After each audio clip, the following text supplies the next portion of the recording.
పైన చాలా పక్కాగా కరాఖండిగా ఇది పూర్ణచందర్ నాయక్ చేసినటువంటి నిర్వాక్యం అని చెప్పి అటు తండ్రి శంకర్ చెప్తున్నాడు, కూతురు కూడా అదే చెప్తోంది. పదే పదే వాళ్ళ కరాఖండిగా చెప్తున్నారు. పూర్ణచందర్ చేయడం వల్లే నా కూతురు చనిపోయిందని చెప్పి తండ్రి ఆరోపిస్తూ ఉంటే ఇప్పుడు పూర్ణచందర్ ఒక లేఖ రాశాడు. ఆ లేఖ కూడా సుమారుగా 4 పేజీల లేఖ కూడా మీరు చూసారు ఇప్పటికే.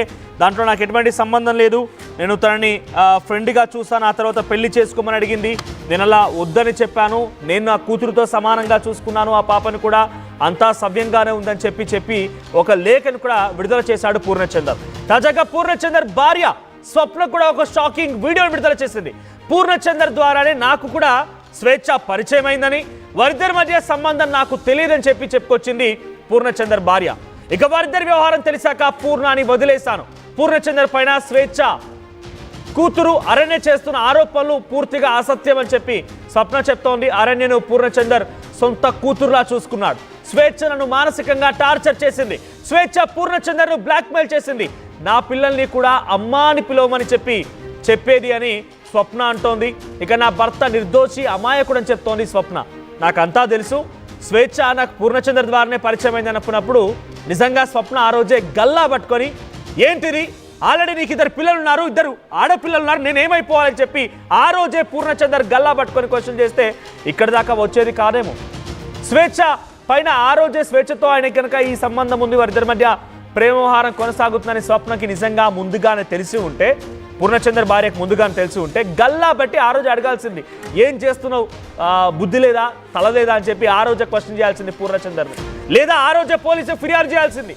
కానీ ఏది చేయకుండా అంతా జరగాల్సింది జరిగిపోయిన తర్వాత, యాంకర్ స్వేచ్ఛ మరణించిన తర్వాత ఈ రోజు స్వప్న వీడియో విడుదల చేయడం పైన అనేక అనుమానాలు తావిస్తున్నాయి. ఒకసారి డైరెక్ట్గా అసలు స్వప్న ఏం చెప్పిందో మీరు కూడా వినండి. అందరికీ నమస్కారం. నేను పూర్ణచందర్ భార్య స్వప్న. నాకు స్వేచ్ఛ పూర్ణ ద్వారానే పరిచయం అయింది. రిలేషన్ గురించి కూడా నాకు తెలిసింది స్వేచ్ఛ ద్వారానే. తను నాకు ఫోటో పెట్టడం ద్వారా తెలిసింది. నేను పూర్ణని అడిగాను ఏంటిది అని చెప్పేసి అడిగితే చెప్పాడు. చెప్పినాక నాకు అనేది గొడవలు స్టార్ట్ అయింది. అక్కడ నాకు ఇంకా తెలిసింది ఏంటంటే అక్కడ కూడా తనతో గొడవలు ఉంటున్నాయి అని చెప్పేసి అంటే ఇంకా నేను ఆయన ఎందుకు ప్రెషరైజ్ చేయాలి అని చెప్పేసి నేను ఆయనను వదిలేశాను. ఇంకా నేను ఎందుకు ఇప్పుడు మీడియా ముందుకు వచ్చానంటే అరణ్య ఆయన మీద చేసిన ఆరోపణలు చూసి నేను తట్టుకోలేక నేను ముందుకు వచ్చాను. నేను మీడియా ముందుకు ఎందుకు వచ్చానంటే ఇప్పుడు స్వేచ్ఛ కూతురు అరణ్య మా ఆయన మీద నిందలు వేస్తుంది.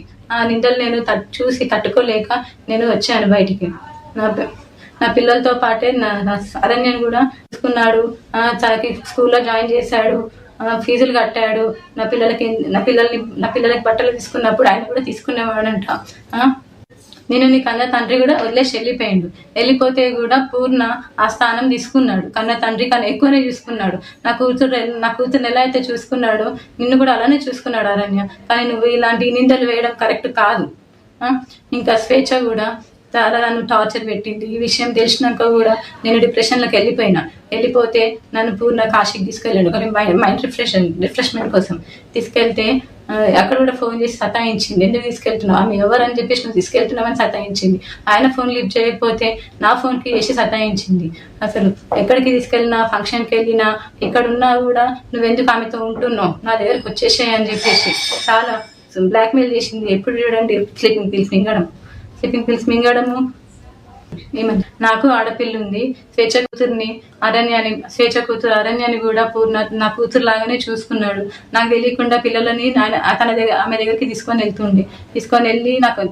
వెళ్ళి ఆడిపిస్తుంటే వచ్చేవాడు. తర్వాత నాకు నా పిల్లలు చెప్పారనమాట, అమ్మ ఒక అక్క దగ్గరికి వెళ్ళి ఆడుకుంటున్నాను, ఒక ఆంటీ ఉన్నది, ఒక ఆంటీ నన్ను అమ్మ అని పిలవమని చెప్పింది అని చెప్పేసి నా కూతురు చెప్పింది.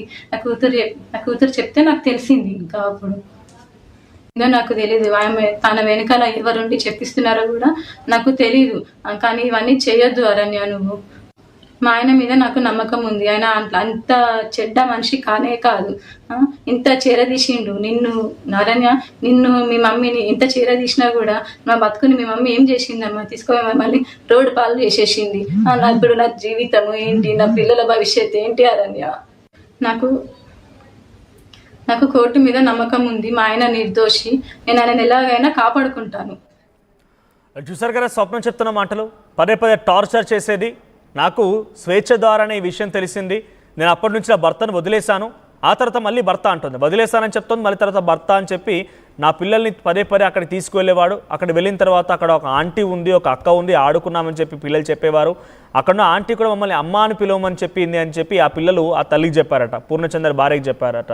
సో ప్రస్తుతానికి భార్య చేస్తున్న ఈ వీడియోలో చాలా సంచలన విషయాలు ఉన్నాయి.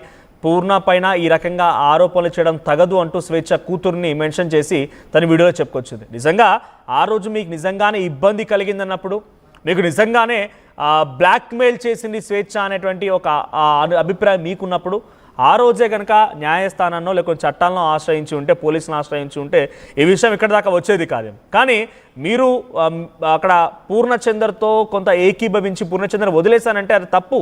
పూర్ణచంద్రపై ఇప్పుడు ఇన్ని ఆరోపణలు వస్తున్నాయని డెఫినెట్గా దాంట్లో ఎంతో కొంత మీకు కూడా వర్తిస్తుంది. ఆ రోజే కనుక మీరు బయట పెట్టి ఉంటే, ఆ రోజే కనుక మీరు ఫిర్యాదు ఇచ్చి ఉంటే ఇక్కడ దాకా వచ్చేది కాదేమో. మరిన్ని అప్డేట్స్తో మా ప్రతినిధి పెట్రిషా సిద్ధంగా ఉన్నారు. పెట్రిషా, ఏంటి ఇప్పుడు పూర్ణచందర్ భార్య స్వప్న చేస్తున్న వీడియోలో స్వేచ్ఛ టార్చర్ చేసేదని, బ్లాక్మెయిల్ చేసేదని, స్లీపింగ్ పిల్స్ వేసుకునేదని, పూర్ణచందర్ అమాయకుడని, తనకి ఏం తెలియదని చెప్తోంది. సో కానీ గతంలో తను ఆ రిలేషన్షిప్ బయటపడిందన్నప్పుడు వెంటనే కనుక పోలీసులకు ఫిర్యాదు చేసినా, పూర్ణచందర్ పైన ఏదైనా కంప్లైంట్ ఫైల్ చేసినా, లేకపోతే ఇంకేదైనా జరిగినా యాక్షన్ తీసుకుని ఇక్కడ దాకా వచ్చేది కాదేమో. కానీ ఇప్పుడు భర్త అరెస్ట్ తర్వాత స్వప్న ఈ వీడియో విడుదల చేయడంపై ఎలా చూడాలి? ఈ వీడియోను ఉద్దేశించి ఇప్పుడు సామాజిక మాధ్యమంలో కానీ, ఎందుకంటే బికాస్ ఈజ్ జర్నలిస్ట్, చనిపోయిన వ్యక్తి ఒక journalist, at the same time సమాజంలో ఒక మంచి సేవా దృక్పథం ఉన్న వ్యక్తి, కవి రచయిత్రిగా కూడా ఉన్నారు. సో ఈ నేపథ్యంలో ఈ వీడియోపై ఎటువంటి రెస్పాన్స్ వస్తోంది, రియాక్షన్స్ ఏంటి? యాంకర్ స్వేచ్ఛ బలవన్మరణానికి పాల్పడిన దానిపైన కూడా పూర్ణచందన్ వైపు రెస్పాండ్ అయింది. ఒకవైపు పూర్ణచందన్ మరియు స్వేచ్ఛ పరిచయం కూడా, నాకు పూర్ణచందన్ ని స్వేచ్ఛని పరిచయం చేశారు, స్వేచ్ఛ కూడా పూర్ణచందన్ గారు అంటూ కూడా మాట్లాడుతూ ఉంటది. వీళ్ళిద్దరి మధ్యలో కూడా రిలేషన్షిప్ ఉన్నట్టు కూడా నాకు అసలు తెలియదు అంటూ కూడా పూర్ణచందన్ వైపు స్వప్న చెప్పుకుంటూ వస్తుంది. అదే కాకుండా వీళ్ళు సోషల్ మీడియాలో స్వేచ్ఛ ఫోటో పెట్టడం, అప్పటి నుంచి కూడా నాకు ఇష్యూ అంతా కూడా బయటకు వచ్చింది. కానీ ఈ స్వేచ్ఛ కూతురు చేస్తున్న కమెంట్స్ అంతా కూడా నన్ను మానసికంగా దెబ్బతీస్తుంది. ఇదంతా కూడా అవాస్తవం, ఆ అమ్మాయి తను ఎవరో చెప్పిస్తున్నారంటూ కూడా తను అనుమానాలు వ్యక్తం చేస్తుంది. అదే కాకుండా స్వేచ్ఛ కూతుర్ని కూడా చాలా మంచిగా చూసుకునేవాడు, చేరదీసేవాడు, సొంత పిల్లల్లాగా కూడా అమ్మాయికి ఫీజులు కట్టడం, అదే కాకుండా బట్టలు తీయడం, ఇవంతా కూడా చేసేవాడు. స్వేచ్ఛ మమ్మల్ని ఎప్పుడు టార్చర్ పెట్టేది, అనేక సార్లు కూడా నువ్వెందుకు నీ భార్యతో ఉంటున్నావు, వదిలేసి రా అంటూ కూడా ఇబ్బంది పెట్టింది. నేను పదే పదే పూర్ణచందర్ని ప్రశ్నించినప్పటికీ కూడా లేదు, నేను ఉండట్లేదు తనతో, తనే నన్ను ఇబ్బంది పెడుతుంది, స్లీపింగ్ పిల్స్ వేసుకుంటుంది, ఒకసారి బలవన్మరణానికి పాల్పడింది కూడా, ఉరేసుకుంటా అని కూడా నన్ను అనేక సార్లు బ్లాక్మెయిల్ చేస్తుంది, నేను తన చెరువ నుంచి బయటికి రాలేకపోతున్నానంటూ కూడా భార్యకి ఎన్నోసార్లు చెప్పుకొని ఏడ్చిన సందర్భం ఉందంటూ కూడా స్వప్న చెప్పుకుంటూ వస్తుంది. అదే కాకుండా అనేక సార్లు మెంటల్ టార్చర్ అనేది స్వప్న మాకు ఇచ్చింది, నాకు కానీ నా భర్తకి కానీ.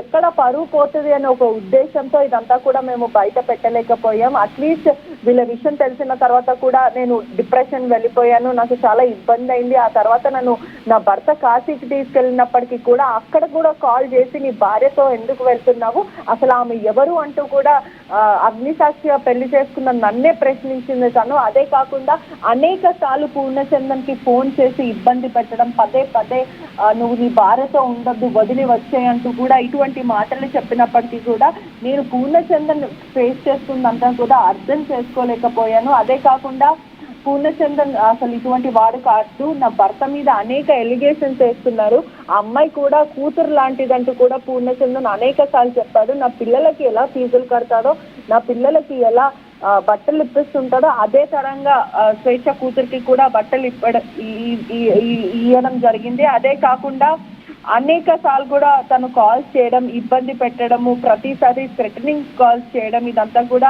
అనేక సార్లు చేసింది. నా భర్త ఇన్నోసెంట్ అంటూ కూడా వాళ్ళ భార్య చెప్పుకుంటూ వస్తుంది. నాకు జ్యుడిషియరీ సిస్టమ్ మీద, న్యాయస్థానం మీద నాకు నమ్మకం ఉంది, ఖచ్చితంగా నేను న్యాయ పోరాటం చేస్తా. కానీ ఏదైతే స్వేచ్ఛ కూతురు మాట్లాడుతుందో అది మోమాటికి అవాస్తవాలు. స్వేచ్ఛ వల్ల మా కుటుంబం అంతా కూడా చాలా దెబ్బతినింది, నేను ఇప్పుడు రోడ్డు మీద ఉన్నాను, మా కుటుంబాన్ని సర్వనాశనం చేసింది స్వేచ్ఛ అంటూ కూడా భార్య స్వప్న సెన్సేటివ్ కమెంట్స్ పాస్ చేసిన పరిస్థితి. రైట్ పెట్రిషా, సో ఏదేమైనా కూడా స్వప్న వీడియో పైన ఇప్పుడు భిన్నాభిప్రాయాలు వ్యక్తమవుతున్నాయి. ఇదే కనుక మొదట్లో చేసి ఉంటే నిజంగా మీరు ఒక మహిళగా అన్ని రకాలుగా తెలిసిన వ్యక్తిగా ఉన్నారు, ఇప్పుడు మాట్లాడుతున్నారు కాబట్టి ఇదే కనుక ముందుగా ఫిర్యాదు చేసి ఉంటే ఇక్కడ దాకా పరిస్థితి వచ్చేది కాదేమో అని చెప్పి చాలామంది అభిప్రాయాలు వ్యక్తం చేస్తున్నారు. ప్రస్తుతానికి ఒకసారి మళ్ళీ స్వప్న వీడియో వినండి. ఈ వీడియో విన్న తర్వాత మీకేమనిపిస్తోంది? యాంకర్ స్వేచ్ఛ మరణం తర్వాత రకరకాలుగా పలు కోణాల నుంచి పలువురు విధాలుగా మాట్లాడుకుంటూ ఉన్నారు. ఏకంగా పూర్ణచందర్ భార్య స్వప్న కూడా ఒక వీడియో విడుదల చేసింది. అరణ్య అంటే sorry to mention her name, but ఇక్కడ స్వేచ్ఛ కూతురు మాట్లాడిన మాటలకి ఇక్కడ మాకు ఇబ్బంది కలిగింది. పూర్ణచందర్ తనని తండ్రిలాగా చూసుకున్నాడు, అదే పొరపాటు. మీకు నిజంగా అక్కడ విషయం